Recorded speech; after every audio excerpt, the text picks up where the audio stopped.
You're listening to Artistic Finance, show 198. On today's show, we chat with projection designer Zak Borovay, who on Broadway has designed Elf, Xanadu, and Rock of Ages. He has also done work for Disney and Universal theme parks, a lot of cruise ship lines, and the Radio City Music Hall Christmas Spectacular. Today, we discuss keeping your investments instead of selling them, the protections of a union, and a bit of the history of projection designers being accepted into their union, which is USA 829, freelancing versus being employed at a production company, and when you turn down a gig, make sure that you recommend it to other people you're working with, because when you don't, it is very noticeable. Links to everything we discuss can be found in the show notes or at artisticfinance.com/198. We talked today about the industry, perhaps the creative side of it more than the business side of it, but it was a total natural flow of conversation and I could have chatted for another hour. So if it's not enough business for you, I apologize, but I hope you enjoy anyway. So without further ado, let's get to the show.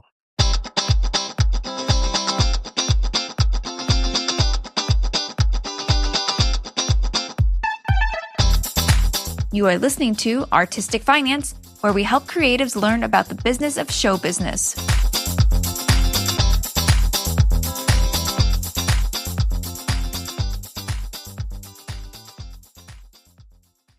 Welcome and thank you for listening. I'm your host, Ethan Steimel, broadcasting out of Lake St. Louis, Missouri. We are recording this February 10th of 2026. The news is that the Winter Olympics are going on in Milan. Savannah Guthrie, the host of a TV show somewhere, her mother was potentially kidnapped, so that's wild. And then President Trump is in office doing all sorts of crazy things with immigration and things like that. So that's the snapshot, I think, of what's going on. Zach, did I miss anything that's going in the news? Well, it's funny because I live just outside of D.C., so the craziness of our government is daily discussion here, especially with so many of my own neighbors who got doged out of their jobs and stuff. The thing I was reading about today was I can't remember, the big thing he wants to erect on the National Mall, and they're concerned that it might be too tall. They have a lot of rules in D.C. about how tall buildings can be. Yeah. The Arc de Triomphe, I think, it's a version of the Arc de Triomphe. Arc de Trump. The Arc de Triomphe, which I will say, actually, side note on the Arc de Triomphe. There's one in Washington Square Park in New York City, like a mini version of it. And I just assumed that was like the size of the one. And then Nicole and we were on a trip in Paris once and I was like, oh yeah, let's go see that Arc. And it is huge. That one is like, I don't know how tall, but like at least 300 feet, if not tall. Like it is massive. So I am now in love with that arc because I was always like, why is this so famous growing up? It's like, it's just an arc. Like, who cares? But then you go see it and you're like, oh my gosh, they built this hundreds of years ago. And it's like, it's not pyramid level, but it's like sort of. Well, there's always that experience, I think, especially for people like us who are artists and work in a, physical art space where there's something you've seen pictures of or dreamed about, and then you see it and you're like, wow, that is so much bigger or so much smaller. I'm going next week to Dallas to design an opera with our mutual friend, Driscoll Otto. And the hotel where I usually stay there is a block away from the grassy knoll, where JFK was shot. And we've seen that Zapruder film footage so many times and in the slowest of slow motion that it looks like it must be miles long. When you get there, it's like a very teeny weeny little short block. And you're like, I can't believe so much happened in this stretch of like 150 feet. Yeah, because it's just an on-ramp and it's not even a long one. Right. Amazing. All right. Well, today you've already heard him, but we are welcoming projection media designer Zak Borovay to the show. Welcome, Zak. Hi, thank you. Great to be here. I'm so happy to have a projection designer. I will say you have already been on the show once, episode 181, artisticfinance.com/181. That was one of our Live at LDI episodes.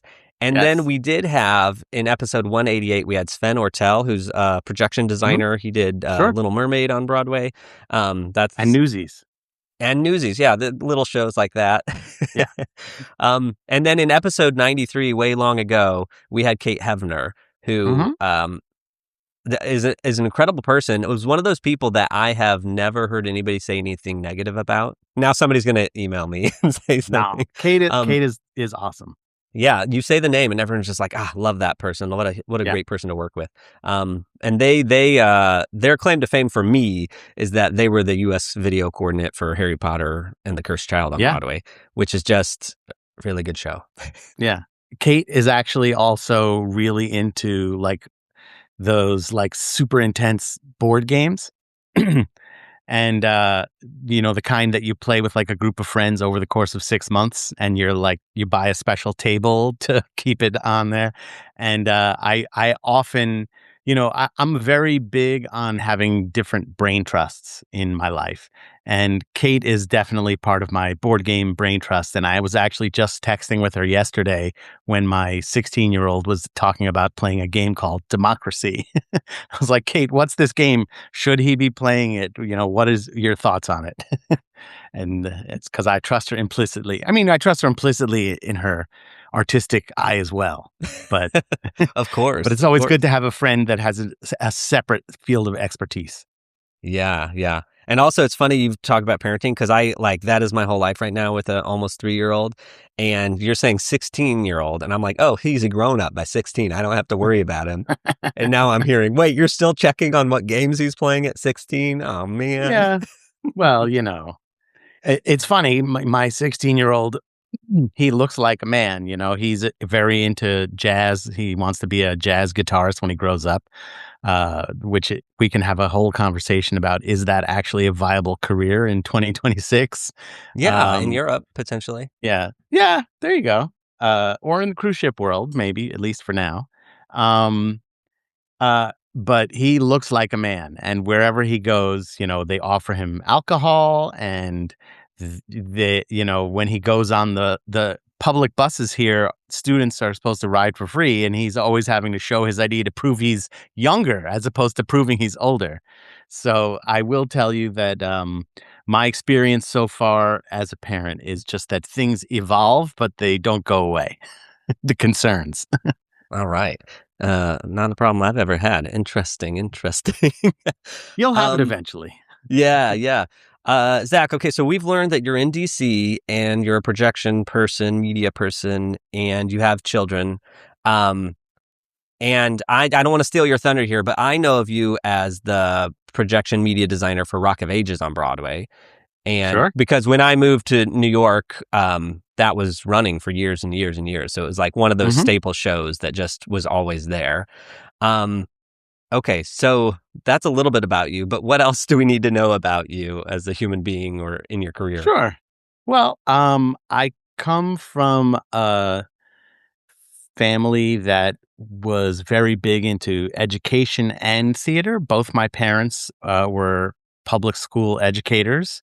My father was also, he taught theatrical design and has actually had a number of students who've gone on to work on Broadway. Dave Gallo, the scenic designer, was my babysitter when I was a little kid. That was very interesting and unique, as I'm sure anyone who knows him can imagine. But I started out life as wanting to be a musician myself. I played the bass, classical double bass as well as electric bass. And I kind of looked at it like I was running away from the family business by trying to play in the pit orchestra, as opposed to my father, who was a director and a scenic designer, and my sister, who also went to NYU for theatrical direction as well. And I kind of grew up always assuming I'm going to be a musician, but like falling back on theater because it was the family business. And, long before there was talk of like Nepo babies and what that means, there was also this idea. I remember reading an interview with Jacob Dylan once, Bob Dylan's son. And he was saying if you hired a plumber whose father was a plumber and grandfather was a plumber, you'd think, wow, this guy comes from a long line of plumbers and he must be awesome, as opposed to thinking, wow, he's just a plumber because his dad got him the job. Uh, so, I spent my entire childhood helping my dad design scenery and uh, sort of working with computers because computers were a new thing back then. My grandfather also was a pioneer in computer world. He's one of the inventors of the dot matrix printer, actually. Um, and around the year 2000, I'm sort of having a career as a graphic design type person because I knew about computers from my childhood and hoping at night, that my jazz career in New York City is going to somehow take off. And a bunch of friends took me to see Rocky Horror Show at Circle in the Square. That was the 2000 revival. And I kind of had a light bulb moment in that I was like, there's music in this, there's computers involved in this, there's this new video thing, which I kind of know about too, because it's still new. And it's theater, which I know all about from my upbringing and my babysitter, David Gallo. And I saw the projections in that, and the projections in that were very clever, but it was, I mean, it was not something that you hear about people talking about being a landmark show in particular. But for me, it was the light bulb moment. It's like, this is what I think I can do. This is what I want to do. So I called up David and I was like, there's a company called Batwin and Robin. It said they did all the video in this. Can you introduce me to them? And he did. And he, I met with them. And the interesting thing there is the theater was like the tiniest part of their business. And it was also the part that a lot of the people there didn't really enjoy doing, because I'm sure, much like yourself, it takes a special kind of person to want to sit in a dark room with no windows, for 12 hours a day, 6 days a week, putting something together. And for me, it was like, oh, this is just what I've been doing since I was 2. This is visiting dad on Saturdays. And so they were like, great. Nobody else wants to do the theater. You're the theater guy now. And, but it was also a great job because it was like right at the beginning of the digital revolution in projections. The very first show that I did with them was probably the last show that used slide projectors in all of New York. And then the next show I did, we used a brand new piece of software called Dataton Watchout. And I had a new thing called a laptop. So I could bring a new piece of software called Photoshop into the theater. And we could actually edit the content in the theater and then display it like minutes later. So it was like a really fun and exciting time to be part of that world. And, I kind of had what I would call a traditional apprenticeship because there was no formal program at any college at that point for this. I should go back and add, I went to Berklee College of Music for jazz-based performance. So that was my educational training. Yeah, well, it's funny because you're saying like 2000-ish, and it's like you're describing the dark ages to me. Like not having a laptop is just something that you're not speaking English to me. I don't Right. understand that. Like maybe you mean an iPad instead of a laptop. No, I mean, we were still bringing tower computers into the theater back then. I had a laptop, but I was unique in that way. Yeah. But even I just started teaching at Webster University in St. Louis, and they're a very traditional theater conservatory, and we don't have a projection department. And I, having been an associate projection designer on a show and then currently working like pre-proing projections for a show, I'm the most qualified projection person in the department. And so you're describing dark ages, but I'm like, here we are 2026. And there are certainly a lot of projection departments and theater departments in universities now, but like our university still doesn't do projections at all. It's like so it's still like, not in its infancy by any means, but it's still not. Right. It's the Wild West, but now there are trains. Yeah, I mean, it's interesting because I would say even as recently as when was that? 2008. I remember getting a call from a kid who was a student in undergrad program at NYU, who's one of the professors there put him in touch with me. And it was literally like 2 or 3 weeks before graduation. And he was like, I've been interested in projections. And they told me, no, you have to do scenic design. And then right at the end of my 4 years and my hundreds of thousands of dollars, they were like, oh, by the way, the thing that you've been saying you want to do for 4 years actually is a real job. And here's a person you could talk to about it. There are some really great programs now, but I would say it's still in its infancy. I mean, the joke that I talk about with that too is, projections have been on Broadway in particular. Well, it's probably in a few shapes or forms since the 1950s, but not formally until like 1978 when Wendal Harrington did They're Playing Our Song. That was probably the first really formal, this person, Richard Pilbrow had done projections a couple of times, but he's a lighting designer who also did some projections. Jerome Serlin is a scenic designer who also used projected media, but not until Wendal Harrington in the late 70s did it become its own separate discipline, I think. But what I like to jokingly say is, with every rock band, you hear about there's some guy who took over as guitarist 40 years ago, but he's still the new guy, you know. So in theater, there's been scenic design for thousands of years. There's been lighting design for over 100 years at this point now. But I think projections is still the new guy, even though it's definitely been around for longer than some of the projection designers who work there now. Well, and I will also say that I swear this happens once a year, once every other year. And I know this because I'm connected to you on LinkedIn or social media. And there's always a New York Times episode that says, Yes. this season on Broadway, it is video walls, it's video. And every time you post the story and you say, yeah, okay, here's the story again that we've heard for the last 20 years. It's true. It's absolutely true. One of the things that I think has changed in my lifetime, or my career's lifetime, that is we've seen a shift from it being a job to a career.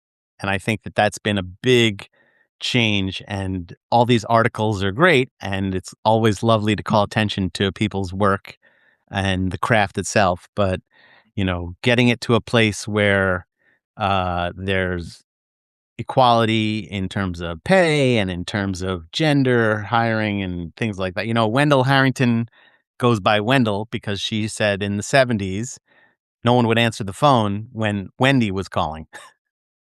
But when Wendal was calling, they would answer the phone. So I think I've had the privilege of being part of turning this thing that I love into an actual career that I can now recommend to others. Yeah.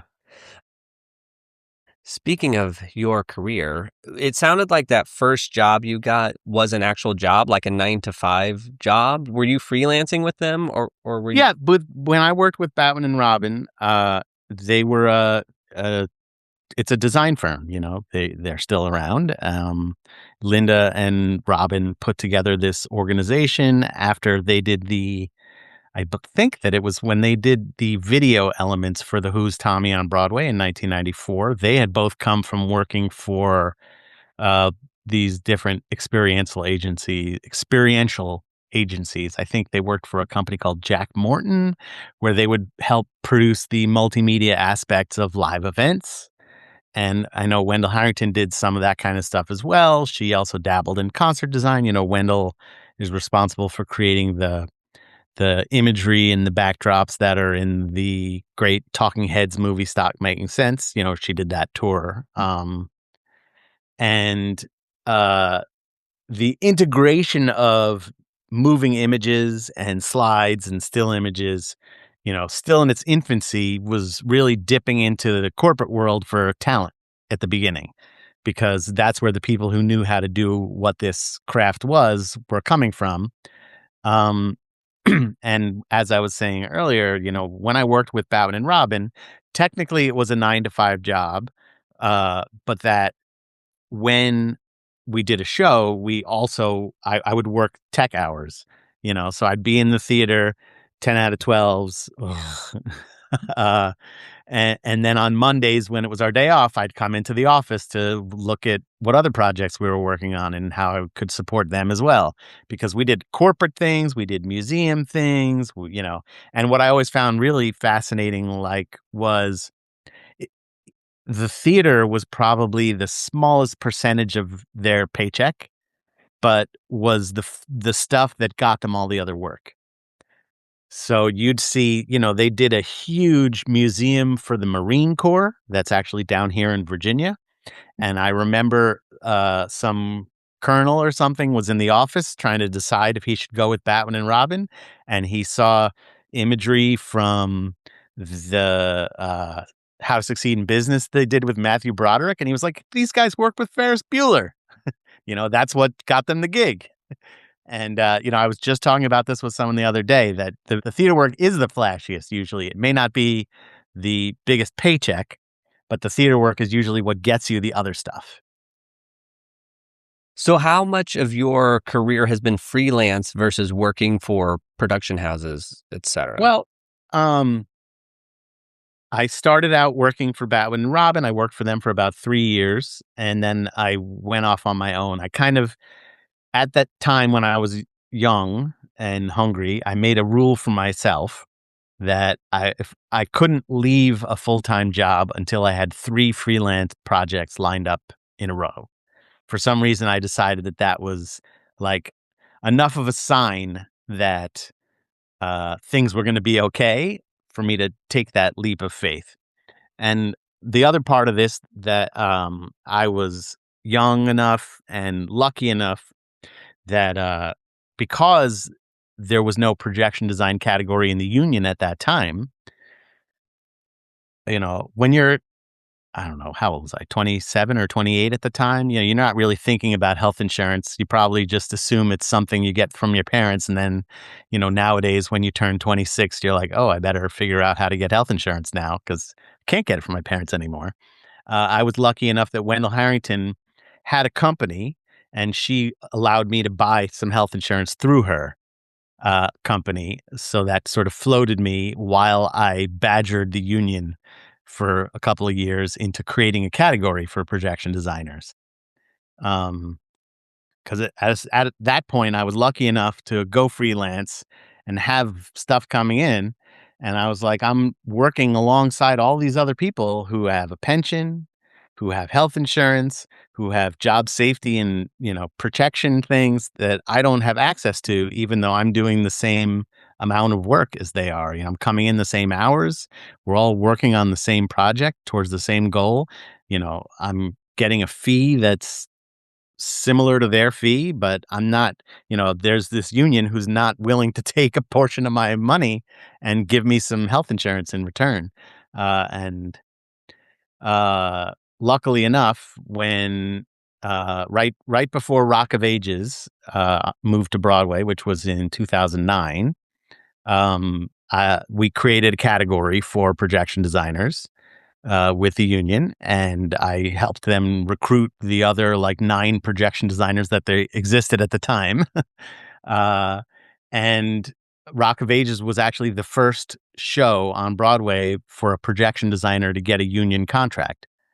And at the time, one of the strengths of the union is having brothers and sisters, so to speak. And it came down to, I had just had my 16-year-old that I was telling you about was born literally 2 months before Rock of Ages moved to Broadway.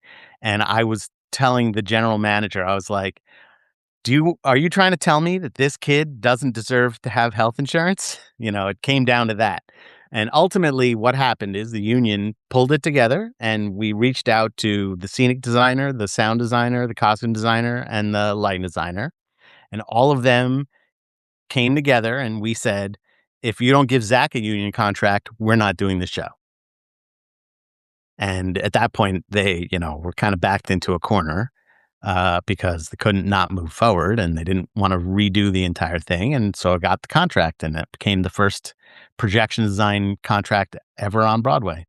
And I was very lucky that it was Rock of Ages, which turned into a hit because that meant I didn't have to pay for health insurance premiums for a couple of years.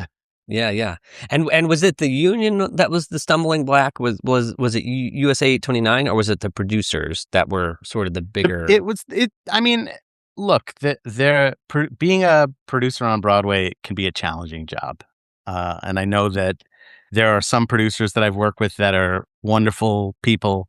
There are some producers that I've worked with that are challenging people.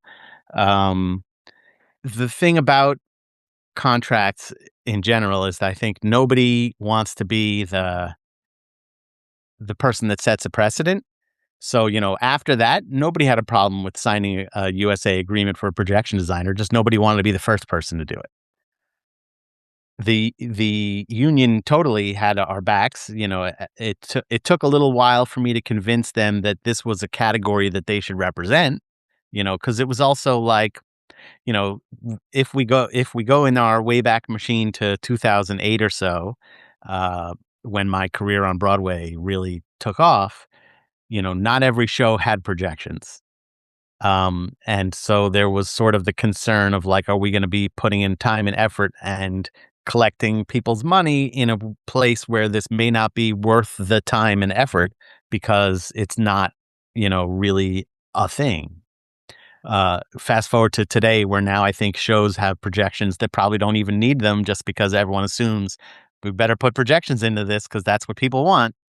Yeah, yeah. We're at a point where I walk out of a show that doesn't have projections, and I'm like, at some point later, I reflect and I say, "Oh wow, that didn't have projections." And see, they didn't need it. Like they totally didn't need it. Good on them. Yeah, I mean, my famous story with that is that I was originally going to be doing the projections for Book of Mormon, and it didn't really need them.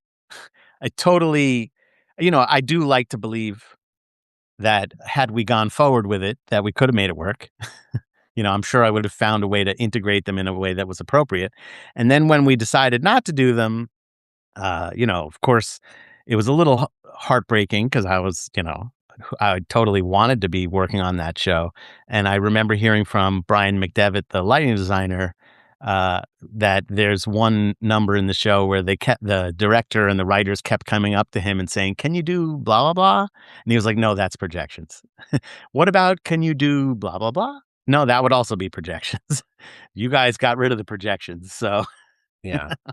I know nothing about it, but I did shadow Brian McDevitt one day of Book of Mormon previews, and I remember when the whole afternoon I was in there, they were just trying to get a shooting star to go across yeah, and they were trying I to use a think it moving was light. in that number, probably. Yeah, It was and I Believe, right? yeah, yeah, Yeah, and when I he's, think like, they were standing fairly behind a scrim. successful. Maybe I don't Yeah. know. No, and I saw that show, and I was like, I mean, I didn't wanna say, like, I would totally have fucked this up, but, It wouldn't be running today if you had been involved. yeah, there was definitely, nothing missing. I did not feel like there was anything missing in that. People always say, like, "If you could have done Hamilton, what would you have done?" And I'm like, "I don't think it needed anything." I'm sure if we sat down, we could figure something out, but I didn't walk away from that going, "Man, I wish it had projections," because I didn't understand this part of that story. Yeah, yeah.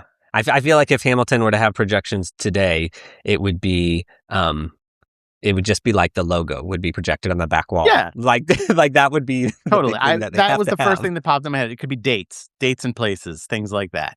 And that's a whole bigger discussion. When we were sitting down with the union, we're having this conversation about what is a projection. If somebody is doing like super titles or just dates and places and information, is that projection design? I did like finger quotes there. Or is that, some additional thing? In the opera world, the person who does super titles is their own person. You don't look at a projection designer to create that part of the show. Um, the example that we looked at a lot was in there was a revival of Assassins at Roundabout that Elaine McCarthy did, and there was a glorious moment where you realize that Neil Patrick Harris's character, who's been standing there in a white T-shirt the whole time, is actually Lee Harvey Oswald, and just a frame of the Zapruder film is projected on his shirt, and it's a very powerful moment. But it's like one image that's there for a few seconds, And I was like, but that's, since it's part of the storytelling, that to me, that's projection design. And that's always the challenge, like when you're discussing, what the value of your contribution should be financially, where people are trying to say, well, how many minutes is it going to be up on stage? How many images is it going to be? And a lot of times I try to start with, let's not decide how much or how little now. An example that I often go back to is one of the jobs I associate designed for Wendal Harrington was Grey Gardens on Broadway. And when we were hired, it was to do a very specific projected moment at the end of Act One, where she's in the house and the facade of the house closes in front of you, and then vines were going to grow up the outside of the house. And we had an animator that we worked with, and we built this beautiful thing, and we ended up feeling like we didn't need it, and put projections in all of Act Two. None of that was planned, but instead that became the show. And so it's sort of like, how would we have decided what an appropriate fee for this would be if we are saying it's just this one thing? And then what happens when that changes? I'm sure in your experience, you've probably rarely walked out of the last preview with the same show that you had on the first day of tech. Yeah. Well, I'm also working on this projection thing upcoming, and it's like I'm describing it as music videos per song. And I have this associate with me because we're also working with a content person, and I'm trying to balance, like, what can I ask them for? Like, do I ask them to provide me the video basically that we play and like just give me breaks where I can like time it out, like without time coding anyway. But the associate that I'm working with keeps saying, no, we have to build this all in the QLab is what we're using. It's like we have to build the elements so that we can change it later. Like, he just won't even entertain the idea that something's not going to change. Yeah. But it's the same idea of like, because also like one of my pet peeves is when somebody says like a monkey could do it. Sure, a monkey could hit the go button, but what if something goes wrong? Or like, what if you need to change? And something that could be changing is like, even on a simple show like you were describing, where it's like, oh, this story takes place in 1942. And like, that's the whole projections for the show, right? Well, Right. What if there's a typo, right? It's like somebody has to be able to fix it. And what's interesting about that, and one of the things that I learned from Wendal Harrington, who is my most beloved mentor that I still check in with today, is the idea, she'll talk a lot about her experience on the Who's Tommy, which everybody in our industry acknowledges as a groundbreaking moment for the world of projections. That, there were like 30 something slide projectors, thousands of slides. And, that's not a thing that you can sort of manufacture in tech in the theater. So when you wanted to make a change, you had to really think about, is this change worth the time and the money that it's going to take to execute? And so first of all, you checked your spelling because you didn't want to have to eat that cost. But you're like, if I want to turn this thing from red to blue, is it worth the time and the money that it's going to take? And nowadays we just hit like 3 keys on the keyboard and the red thing is blue.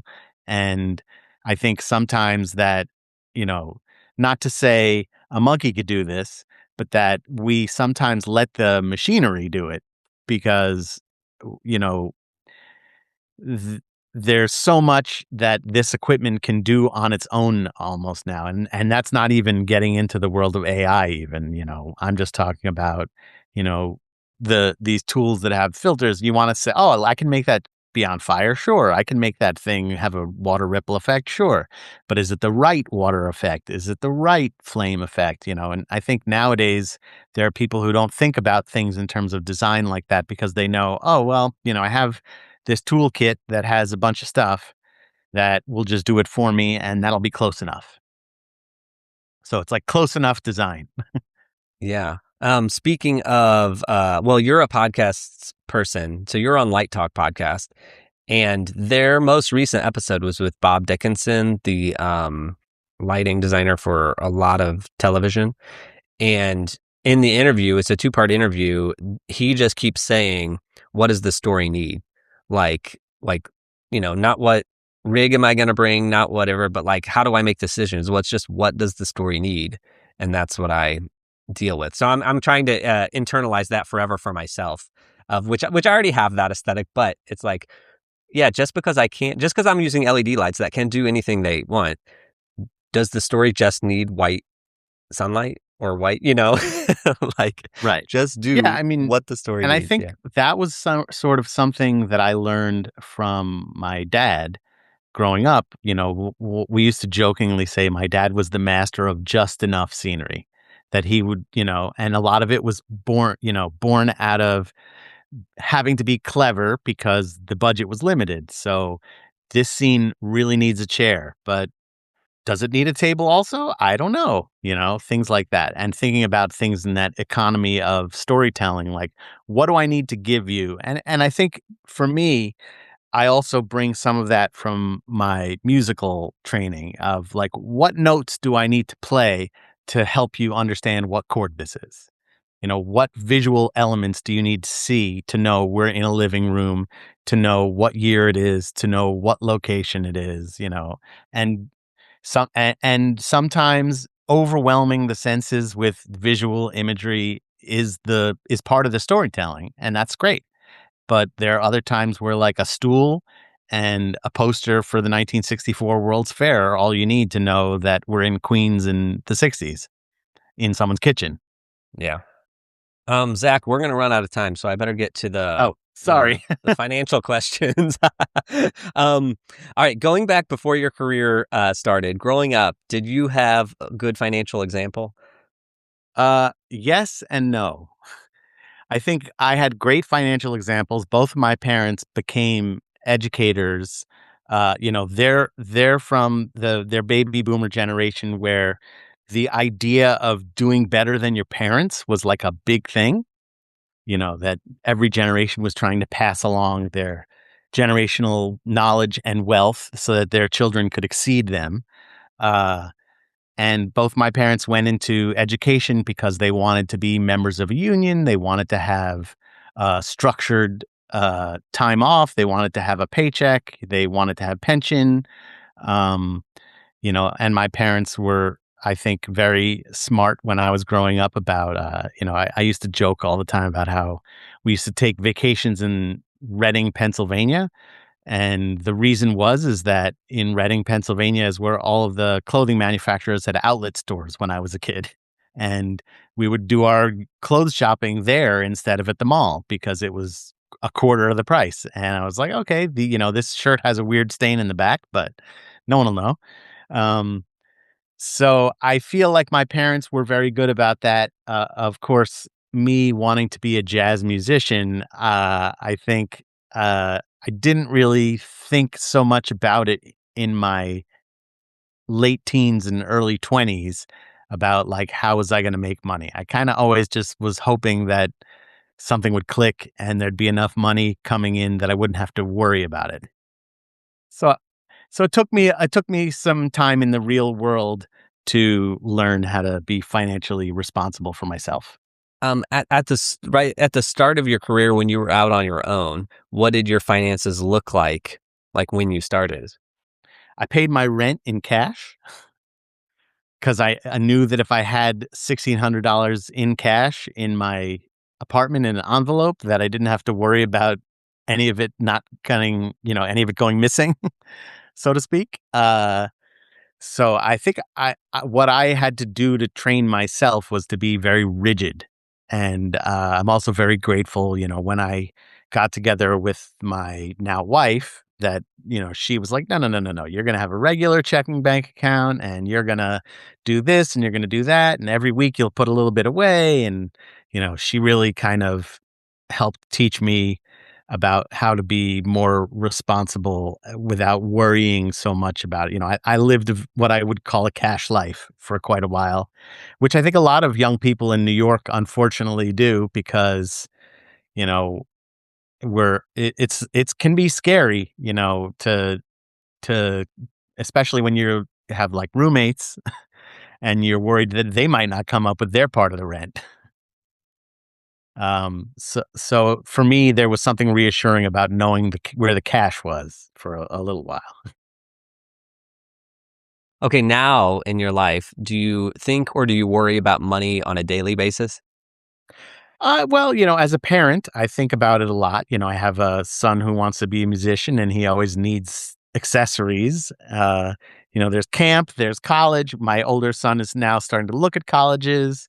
And, I don't know if this is part of your motivation, but the thought has crossed my mind like maybe the school that he wants to go to needs a projection design professor right around the same time. Yes, it does seem absurd for me to pick the college for my son, who's not even 3. But yes, that is in my mind as can I hang on to this job for 20 years so that he can go to school here? Yeah. But I mean, I'm very grateful to have the union's pension program that they're incredibly aggressive about. My wife worked for a charitable organization for over 20 years that at a certain point in the mid 2000s, they lost their pension. It just went away. I think they got to a point where the government was like, we'll bail you out, but we're taking all this pension money. The other thing that's interesting is, I've spent since the pandemic, I've been working for different design firms as opposed to freelance. Um, and the idea of getting health insurance through that work it's almost addictive, you know? And so, of course, now that the last project I was working on concluded, and now I'm moving on and trying to figure out where to go next in my career. Should I resume my freelance career? Should I go work for another design firm? Uh, you know, Having to figure out how to continue planning for my retirement, how to continue providing family health insurance. Those are things that really factor in much more now in my 50s than they did when I was in my 20s and 30s. Yeah, yeah. Okay, so I'm piecing your life together. So you started out with a real job, a 9 to 5, um, Yeah. roughly, and then you freelanced for like 20 years or 15 years, and Yep. then since pandemic, you've sort of not been freelancing. Correct. Okay, and actually, I want to say, just to illustrate how small the world is, that you may not remember this, but I was the associate lighting designer at the Huntington Theater on Rosencrantz and Guildenstern Are Oh, yeah. Dead, Of course. and I was David Lander's associate. But anyway, you were on that show. So technically, you Yes. and I have worked together, but, Correct. I have a way of blending in and just doing, what I need to without doing more than that. So you probably, I don't think we ever spoke on that show. Well, I mean, that was one of the shows where I had to be a one-man band, so I'm not sure if I had a time to look up and say hello, and so I apologize now. Oh, no, no, no, no, no, no, no, not at all. I think we probably did go to dinner. I feel like we all went to dinner and stuff or something. Um, but it's just in my brain, you were a freelancer because that was 2018.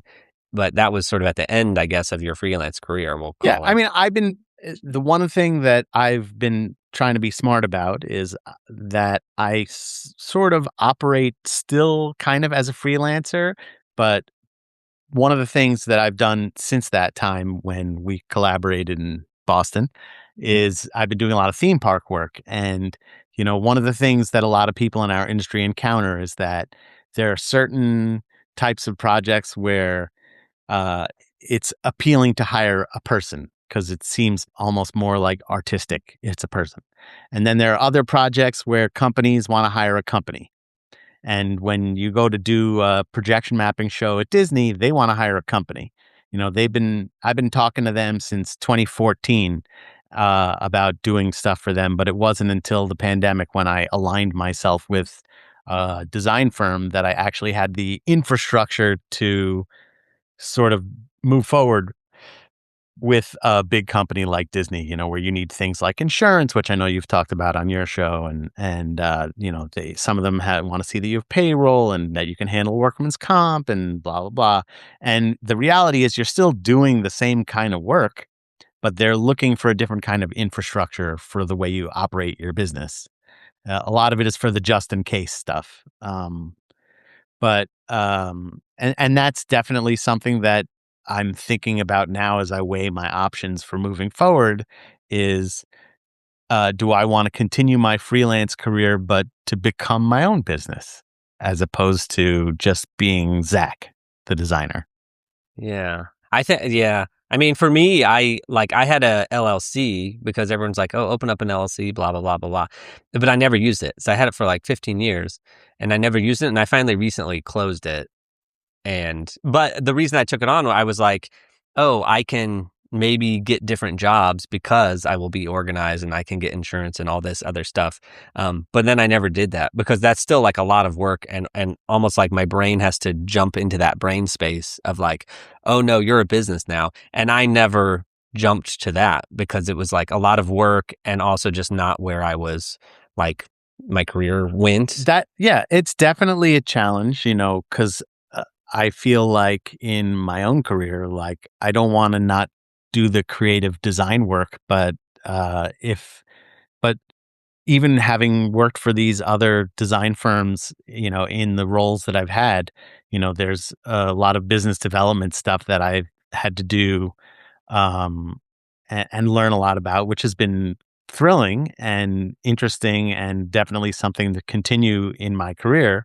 But like I remember talking to the someone who is a playwright and director that became the artistic director at a nonprofit theater here in Maryland, and he was like, "I did not realize how much fundraising was going to be a part of my job. I thought I was going to be like deciding what musicals we should do." Well, at Webster, I was raiding the sound department's storage room, sound lab, Mm-hmm. and I was looking for some BNC connector coax cables, and I didn't find them, unfortunately. But as I was leaving the room, they have a postcard just taped to the door, and it says, "Designers are managers." And I was like, I like that. oh, that's really good. Because like we think, oh, we're designers, we're creative, and all that can be true. But like David Lander, who is somebody I consider to be a mentor, I assisted him on several shows. One of the things he said when I first met him, and he was just describing like life and career, he was like 95% of lighting is not lighting. It's managing all this other stuff. And I remember thinking at the time, like, okay, he's just exaggerating because like I get it. Like you have to deal with all this other stuff. But no, I think it might be more than 95% of a lighting career is stuff that's people management, personality management, paperwork management, payroll, expectations taxes. management. Yeah, expectations. And like the actual part of, we think tech is a big part of it because we spend so much time in it. But then when you look at your whole 365 days and how much work you have to put into prepping a show and all that, it really is like 5% lighting and the other is management and things. Right. Well, I will tell you one thing as a parent that I often used to complain. I'm missing all this great stuff because, there'll be times we have to go where the show is, and I have to go to Dallas for 2.5 weeks, and I'm going to miss my son's birthday. And I felt bad. I was like, I don't want to miss my kids' first steps. I don't want to miss their first concert at school, blah, blah, blah. And my wife pointed out, in your freelance career, you're probably home cumulatively more than the average 9-to-5 parent is. Just that occasionally you're going to miss a milestone, and that's life. Ah, man, I need my spouse to listen to this, Jack.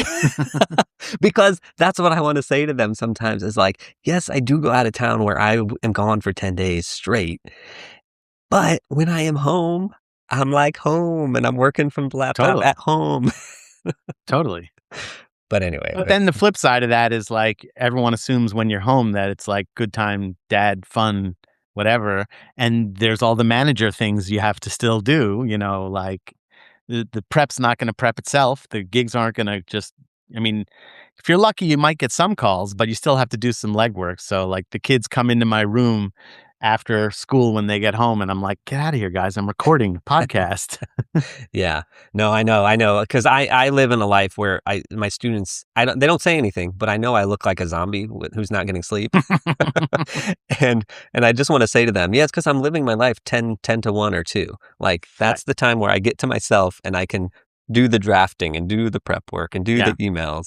And it's not a sustainable way to live, but it's how I'm living. Right. Well, I always jokingly say, when I go to LDI, I'm like, I don't go to Las Vegas to stay up all night. Las Vegas is where I go to get some rest. I know, joking, not joking, because I'm like, is it 7:00? When is everyone else going to go to the shows and stuff, and then I can go back and sleep? Right. Or I don't have to get up at 6:00 and make anybody breakfast. Yeah, that's amazing.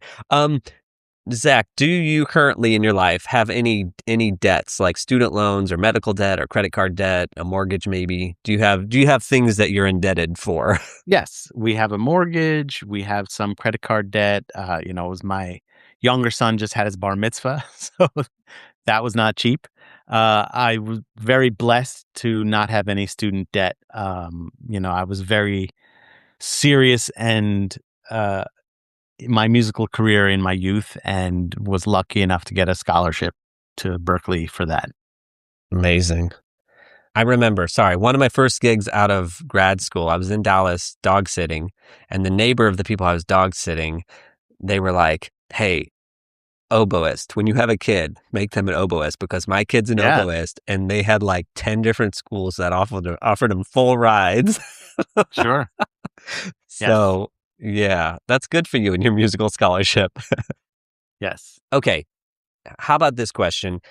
Is there something really good financially that you have done in your life that you would recommend to other people? Something you did that you're happy about? I think that there have been a couple of things. One of them would be started working with a real accountant. Because especially if you're in the freelance world, like even if you can figure out how to do your own taxes, there's so many tricks and tips that we can't know, that because we also need to be spending time figuring out what's the next great LED wall and, where am I going to get my next job? And there are people out there whose job is to know everything there is to know about how to save money on your taxes. And so even though it might sound scary when you're only making 30 or 40,000 or so dollars a year, to give this person 500, 800, $1,000, the accountant that helped me set up my own business when I went freelance probably saved me tens of thousands, if not more, throughout my freelance career, because they knew things that I would never have known. I mean, I wouldn't know about paying for meals and, paying that I could deduct going to the movies and things like that. And I'm pretty sure that when I told my wife, who's a civilian, my wife's a therapist now, I'm pretty sure when I told her things like that back then, she was like, no, you can't deduct that. And the accountant was like, yes, he can. And also in the world, because we just did a tax episode, and also there's like in my life, I get some W-2 income and I get some 1099 income, but you can still deduct like on the 1099 income. So even if you have all this W-2 income where you're on payroll or something, you can't deduct against that, or it's like 2%, very small percentage, not worth it. But like all the 1099 income, you absolutely can do all those deductions on. For sure. So I would say the two of the biggest things that I tell people that are younger, starting out, is work with an accountant, is learn in depth about all the things you can get reimbursed for. Because like if you're working in a LORT theater, there's a lot more stuff you can get reimbursed for on top of your per diem that you may not be aware of in your contract.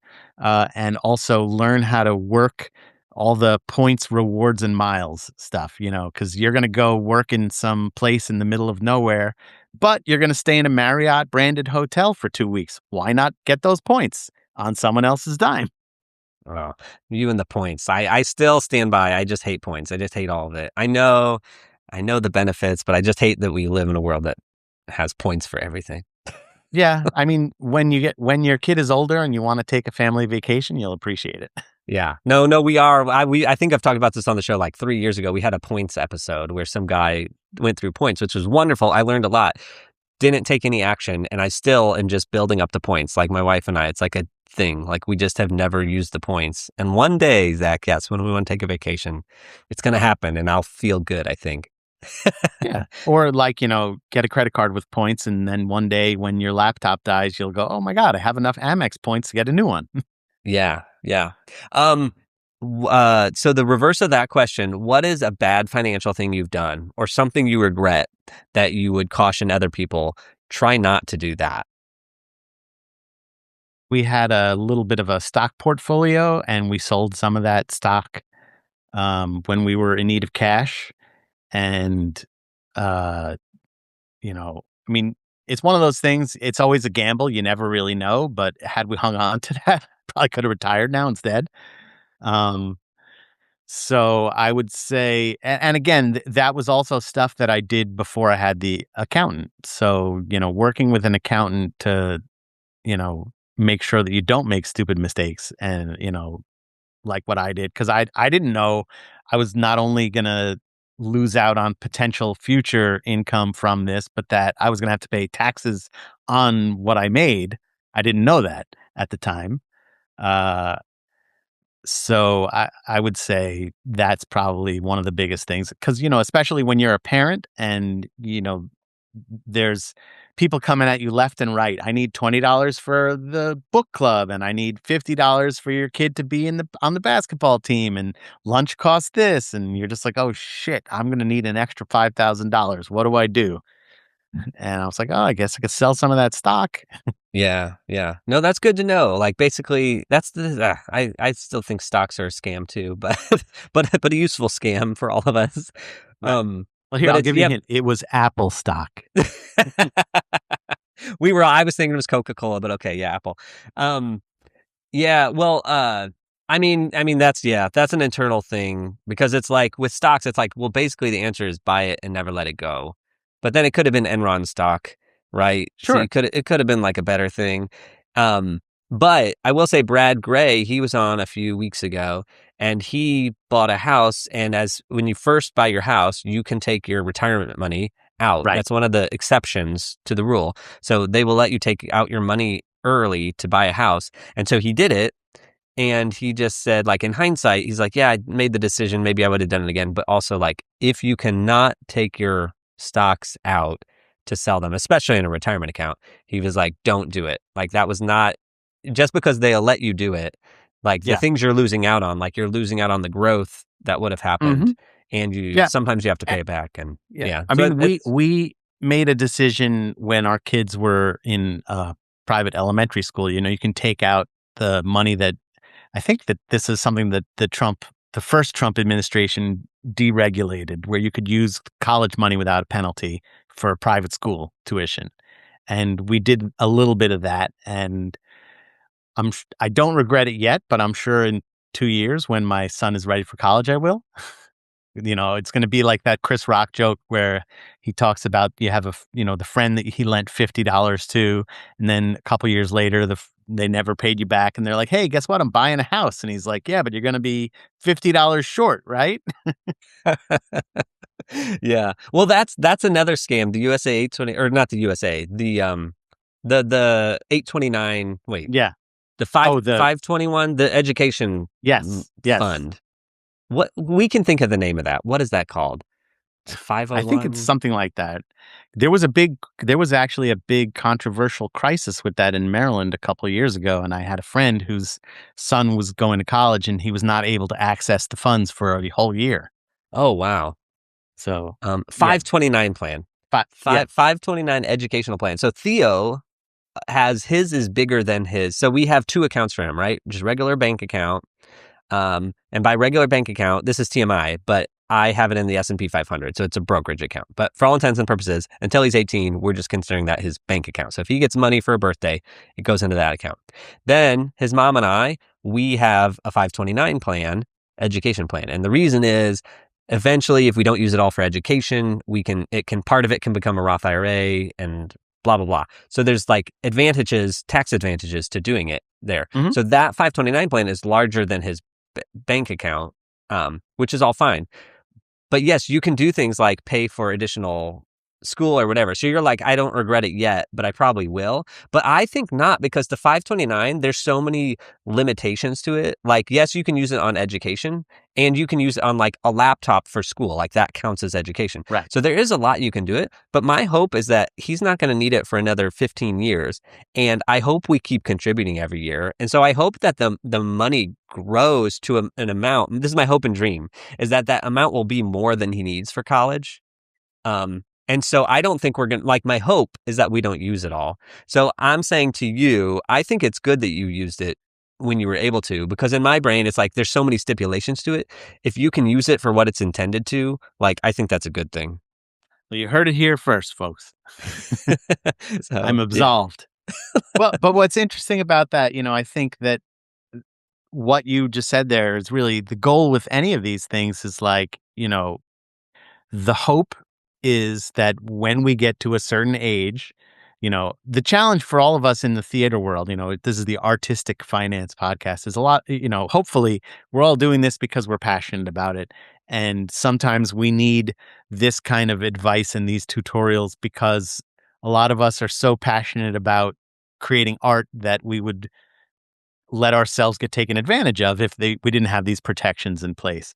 But and so I think that most of us probably may not look at our careers like there's going to be a hard stop. It's like we want to get to a point in our career when we're older where we can just work on things that we feel like working on when it's interesting to us. And maybe, like getting to a point in our career where, it's not it's not so important that we get paid a fee that we believe is the right amount. If it's a project we're interested in, we just want to be able to do the project, and so I don't think that a lot of my peers are looking at like, when I turn 65, I'm never setting foot in the theater again. I'm done. But what I think the hope is, and that we don't really think about enough as theatrical designers, that I look at someone like my mother, who was a career educator, who did enough smart things with her money and earning a pension that she is able to live off what the money generates as opposed to having to live off that money itself.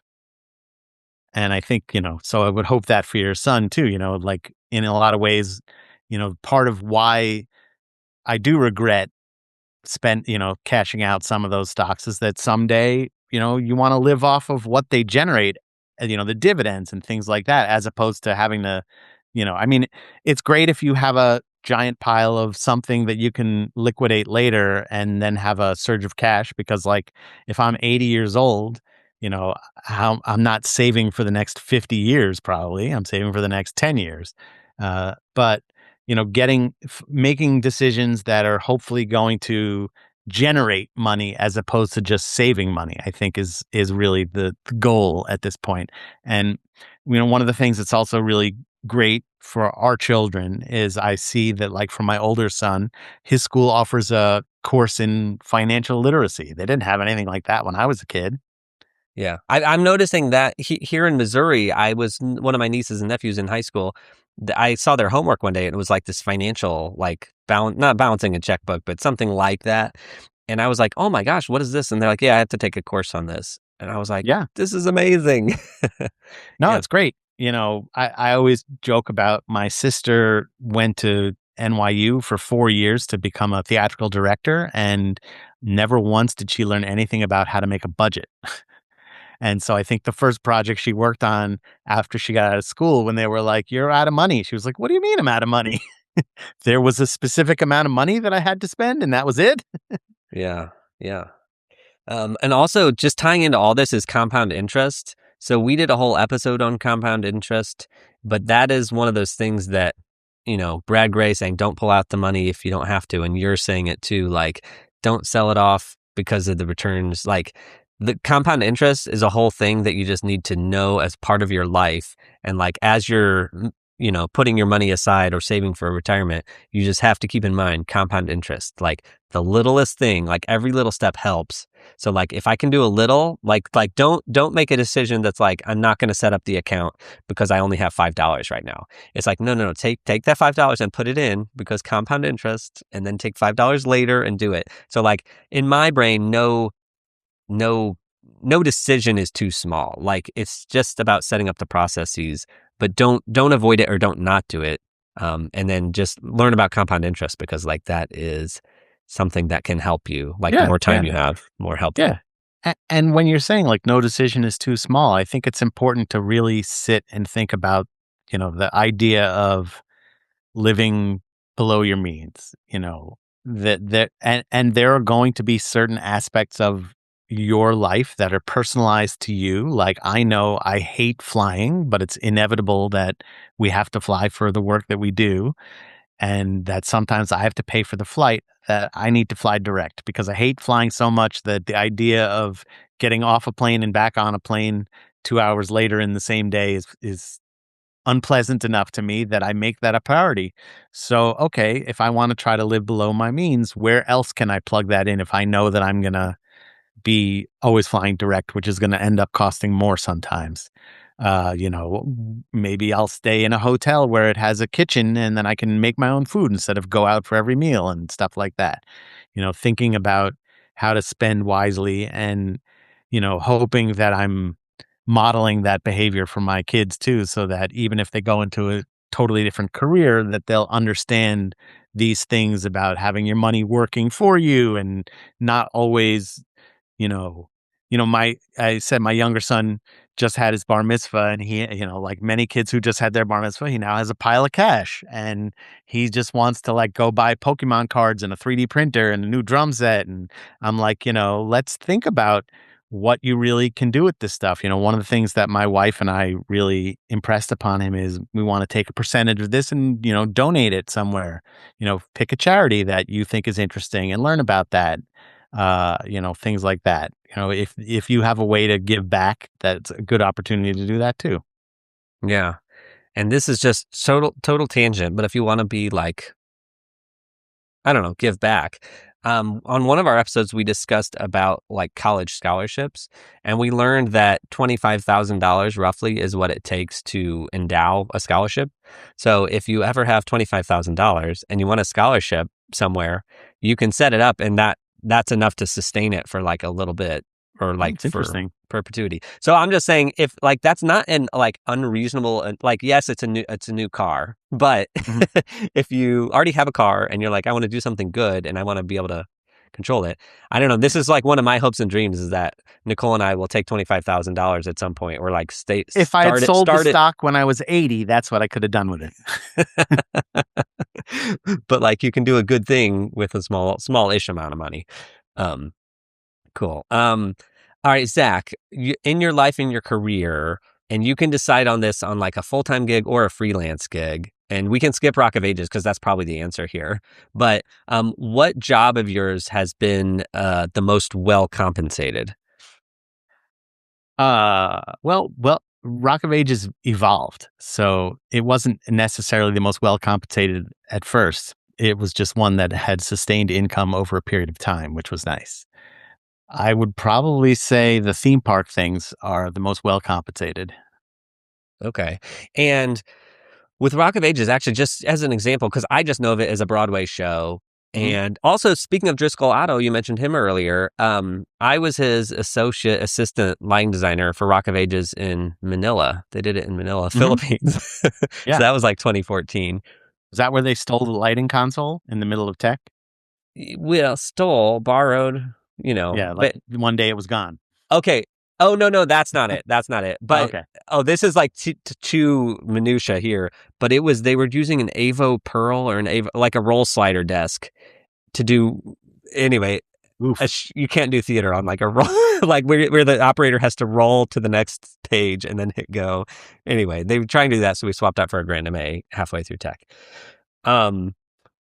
Wait, why was I on this? Oh, Rock of Ages. So you said it evolved. So I know of it as a Broadway show, right? But presumably you were with it from before that. So like how did your contract, like, was it a really rinky dinky contract at first? Or like, was it a reputable show from the beginning? Like, how did your contracts evolve? I mean, it was a traditional off-Broadway contract when we started it first at New World Stages. Then it went to Broadway, so it became and because it was a USA contract, there were some standards included in that contract. It was before there was a collectively bargained agreement for projection designers, so a lot of it was ad hoc.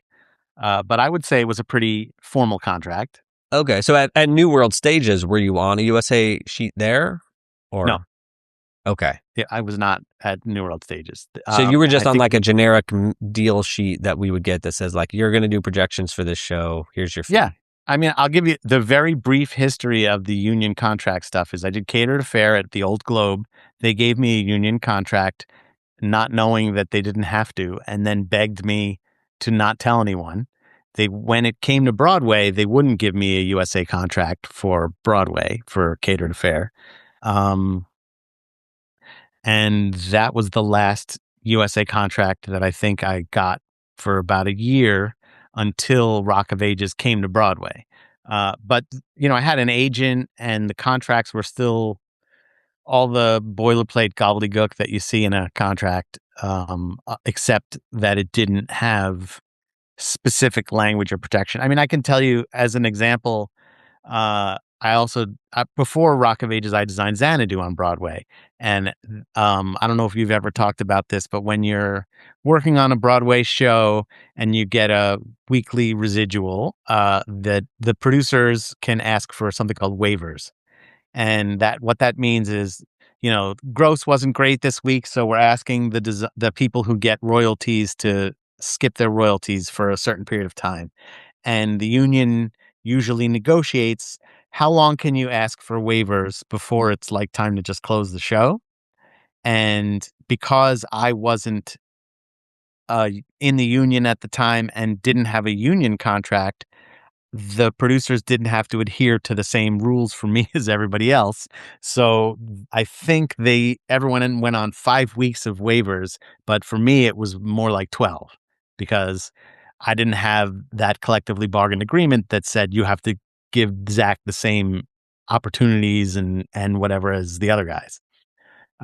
So by the time we got to Rock of Ages, it was a pretty standardized contract. My agent also represented one of the other designers on the show. So not only was he able to compare the language, but he was able to say, like, I know exactly what you're giving this person, so don't tell me you can't do that for this person also. And at that point, knowing the show is sort of getting swept up in popularity, there was a lot of language added to, like, if there's a future for this show, here are some of the rules and regulations we'd like you to abide by. Yeah. It's important to talk about contracts and with other people because I just did a show and the sound designer, I was talking to them later. Anyway, there's, I hope nobody listens to this, but there's like some creative personality differences between the sound designer and the producers.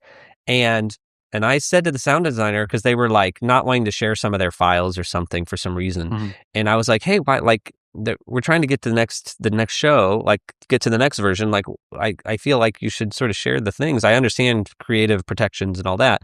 And I was like, but just look in your contract. Number 7 says you have the right of first refusal and that you own all your stuff. Right. And he gets back to me and he says, so mine goes 6 to 8. They just deleted 7. I don't have that protection in my contract. So I'm laughing about it, but also that's a really serious thing because sure. it now means that they don't have to be hired on the next production. Right. So, but I would say that's also where, for you as a designer, having a good understanding of what the collectively bargained agreement is valuable, because I think a lot of producers and general managers are not necessarily paying attention to that. And you sign a cover sheet, which basically is the agreement to honor everything in the like 50 pages of the collectively bargained agreement. And, that's where when I was saying before, in the LORT agreement, I think you can get reimbursed up to like $300 or $400 worth of personal expenses. So, they might give you per diem, but then on top of that, if you need to do laundry or rent a car or buy a meal, you can get reimbursed for those things. And so for you to know those things and then be able to go back to the producer and say, well, remember that document you signed that said you agree to all the other stuff in this other contract? So this guy who's the sound designer, his contract may not have number 7, but if he signed a USA cover sheet, then he might still have a right of first refusal in that collectively bargained agreement, even if they tried to delete it. And sometimes, you'll see when your contract then gets sent to the union after both entities have executed it, the union might reject it because they'll say, you tried to take this thing out that's in the CBA. You can't do that. Yeah. Okay. No, that's good. That's good to know for all of us now. And maybe Yeah. I hope they do listen now because maybe there's some hope alive. Yeah. Yeah. Talking about like talking with other designers, because we were talking after the fact. So we did talk ahead of time, but that wasn't something that was on my radar for us to like look at. Otherwise we could have stopped that.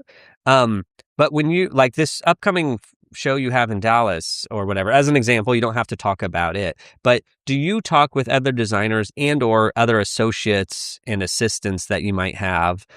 Do you talk about contracts or pay like with other people, like when you're first getting your contract and negotiating?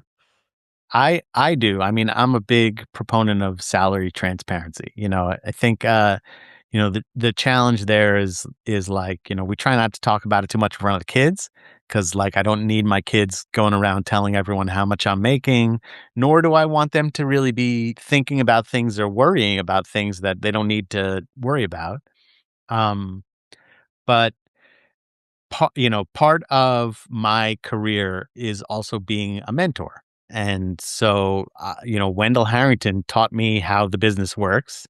And so my job, I feel like a big part of my job is to help teach the others. I have an uncle who's a bigwig in marketing, and he always is telling me, like, how do you deal with this relationship with your associate, knowing that you're training this person to be your competition or replace you? And I'm like, well, first and foremost, I'm hopeful that they're going to want to be those things because I also want them to like be skilled and talented and give it their all and to want to move forward in their career. It's really it's really hard to mentor someone who's not interested in the career. um so I think that, but at the same time, also, I feel like it's a two-way street. And if you don't want to hear about it, I'm not going to lecture you about it either. But I want to be somewhat of an open book because I feel like, we're all collaborators at the end of the day. And I haven't really run into too many situations where it was harmful to help someone else. Yeah. Yeah, totally. Yeah, you're just making me think currently I have a student who I don't think wants to be in this career. And it is challenging because it's like, well, if you don't want to do it, like, I don't care Right. if you do it. Right. So it's like, Yeah, I'm not going to help force you to succeed. learn. Yeah. Yeah. So if you want me to give you a recommendation for a school to become an auto mechanic, I'll do that. Yeah. And then also, actually, is altruistic's not the right word? I have a lot of pride because actually this is not a done deal. But certainly there's a student I have that somebody asked me to design a show, and because of reasons, I like don't want to do it, right? It's just like scheduling wise. It's like it bumps up right to another show, and it's like technically I could, but then I'm not going to get any sleep and blah blah blah blah blah.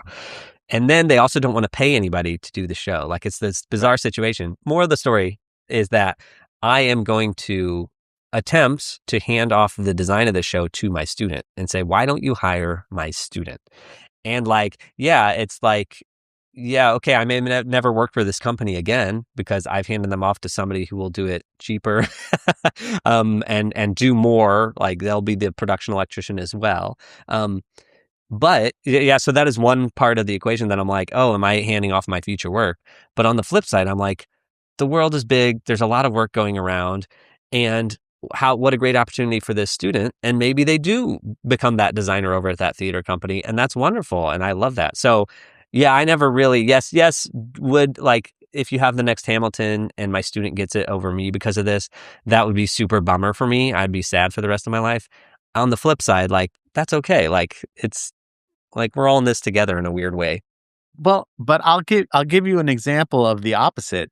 And I have a friend who's a scenic designer, and he worked for a scenic designer of very substantial note, and he was starting to come into his own while associating for this person. And he distinctly remembers a moment where that individual that he was working for got a phone call, wasn't available, and the person asked, "What about one of your associates?" And he just kind of looked around the room and was like, "Nope, don't have anyone to recommend. Sorry." And I think that that person was thinking like that sort of Hamilton mentality, like, I don't want to worry about losing a show to this guy later. But the younger designer never forgot that moment. And I think Mm. that that's Mhm. something to think about. Okay, this is a pet peeve of mine. That is a real thing because I have worked with some designers in my life, and it's fine, but they will tell me about shows they turn down, and I understand it doesn't work like, "Oh, you're asking me to do the lighting and I'm not available. Let me hand it off to somebody." I know it doesn't necessarily work like that. The producers and directors want who they want. However, there are some designers in my life that I take note because they say, "Oh, I turned down this show, I turned down this show." Never once did they recommend me for those shows. Did they? And I, like that person, I never forget. And I'm very, very mindful because I'm like the opposite. Like if I can't do a show, I'm like, here's 5 names of people that I think, and usually I check their availability. Like I'm like, I checked that if they're willing and available, and they are. And then like oftentimes people will. So so maybe that's a reaction to me getting really frustrated with designers that I'm called their associate designer, I'm called their collaborator, and yet never once in 10, 15 years have they handed off a show to me ever. And that it bothers me, it sticks with me, and I feel that pain. Yeah. And I think that's part of it, you know. So I think, karma's real. Yeah, and I have no ill will on them. It's just how they are, and it's fine. Yeah. Yeah, But but like it's a thing that sticks in our heads, like that's the guy who never recommended me. yeah, And exactly. and they're like Wendell Harrington recommends me all the time. Does that mean that I get every single job she recommends me for? No, not at all. Because like what you're saying, there's a director who's like, if she can't do it, I have 3 other people, but I wanted to ask her first. So I don't necessarily want to go with the person she recommended. But you know, th- it, even though our business of show has become so much more structured and so much more equitable, and now it's evolved into a career and not just a job, and there's so many better practices that have evolved over the last 10 years. It's still a business about who you know, and being in the right place at the right time. And so I feel like, it's better to be the good guy than the bad guy. Yeah. Yeah. And actually, we have to circle back to precedents because you were talking about, well, they didn't want to give me a USA contract because Sure. then it would become a precedent. And like Mhm. once it's a precedent, it's fine. But nobody wants to be the person that creates that precedent Right. that's going to cost a producer more money or make something more equitable or something. Right. But part of the reason I'm handing off this show is because I've said I can do it. I just need an assistant so that I'm like a little more lax with my time and my structure, and I'm not working right up until when I go out of town. And they're like, the producer is like, well, I don't. Once I pay an assistant one time, I have to do it forever, and like that's what they don't want to do. And so I'm like, well, the solution is you're just going to get a younger designer that's willing to do more, and that's fine.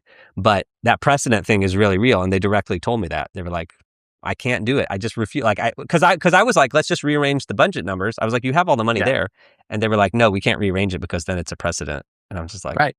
okay. It's tricky. It's all a game of semantics, but we could have a whole other separate conversation about how to deal with assistants financially. Like there are some designers who say, "Give me $100,000 and I'll pay the assistant," and there are others who like don't want to get involved in paying other people at all. Well, that's another thing is this person told me, they're like, you can just use your money to pay the assistant. And the Right. fee is so low, it's ludicrous, like to even think of that. But Right. I just refuse. I'm just like, no, you know what I mean? Because like I don't do this for my health. Like, as much as I love you and the project and all this, like, I can't harm myself by accepting this job. Absolutely. But anyway, Zach, we could talk for another hour or two. Maybe we will another day. Let me just a quick question before I let you go, which is, where can people connect with you and who do you want to connect with you? Well, I'm a big proponent of saying that you can always reach out and we'll respond. If you're interested in learning more about me or what I do or hiring me or asking me a question or whatever, you can go on my website, which is borovaydesign.com, and you can send me an email right from there and I will respond. I'll try to respond within 24 hours. Amazing. That's more than I can do, to be honest. I don't always succeed, but it's my goal is to try to respond within 24 hours. Awesome. Zach, well, thank you so much. I had a great time. Thank you so much. You're welcome. Me too. That's it for this week's episode. My takeaways are, Zach mentioned the theme park gigs were the ones that are the most well compensated. I didn't follow up on that, and I wish I had. So hopefully Zach is going to come back one day and explain that. But do take note that he's done a lot of Broadway shows, and yet his answer was the theme park work. Book of Mormon, not designing projections for that show. Man, I feel for you, Zach. Oh, man. Man. Anyway, unions. It is crazy to think that 2009 was the first projections union contract on Broadway. And also, on that, Rock of Ages is a show that I know so well, but I looked it up and it closed on Broadway in 2015, which means that it has been gone for 11 years, which, besides making me feel old just because I use it as an anchor point of my life, it also shows how time just keeps moving and so few Broadway shows get the honor of staying relevant as pop cultural references. Another one in my brain lately is Beautiful, the Carole King musical, which has been closed for a few years. It's currently, playing all the regional theaters, and so it's still in everybody's brain space, but I just wonder, give it 5 more years, and how many people will remember Beautiful, the Carole King musical? But anyway, let's not meditate on shows disappearing and the eternal time clock that keeps ticking. And it's like when I'm on the Internet Broadway database and I see a show from 1930 and I'm reading all about it, and then I'm like, this was 100 years ago. No, I'm the only person in the world that's even thinking of this show. Anyway, I don't know what I'm talking about. Let's move on. Another takeaway I had was, don't sell investments early. So I know life happens. So obviously it's a moot point, because if you have to sell, you have to sell. But investing really works best when you just invest and you never divest or pull it out. Now, I will say that Zach mentioned it was Apple stock and he regrets selling it, obviously. But I do want to say that the general financial advice, at least this is what we got from our financial advisor when we had one, and that was to not own individual stocks. Now, individual stocks, I support, selling off. Because in 99% of the times, it's better that way.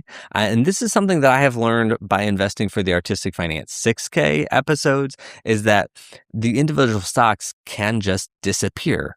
Whereas if you're buying an index fund like the S&P 500, it doesn't disappear, because if one of those stocks goes away, they just replace it with another one.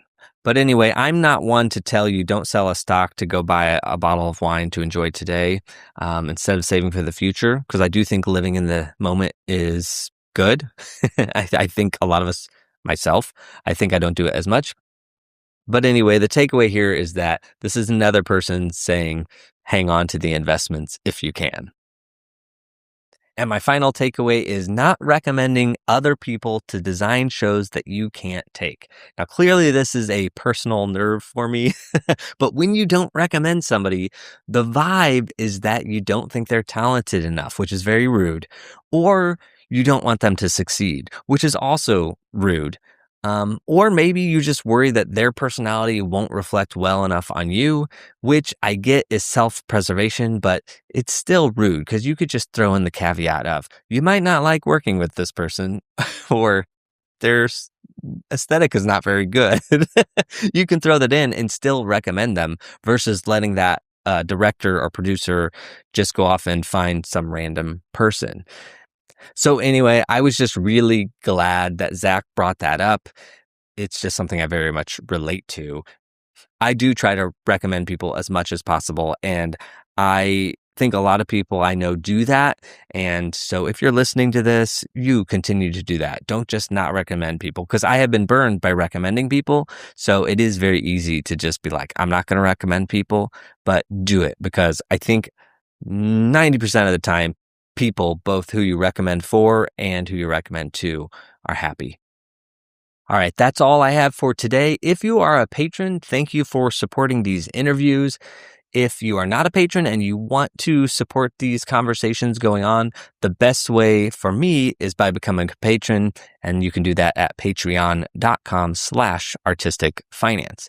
But certainly no obligation.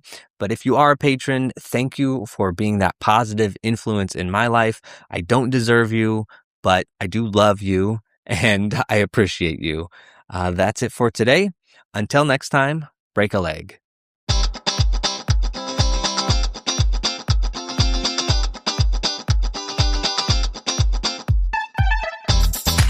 Thank you for listening to Artistic Finance, where we interview successful artists, leaders, and investors to help educate and inspire the creative community. To access our show notes and resources, go to artisticfinance.com. This show is for entertainment purposes only. Before making any decision, consult a professional.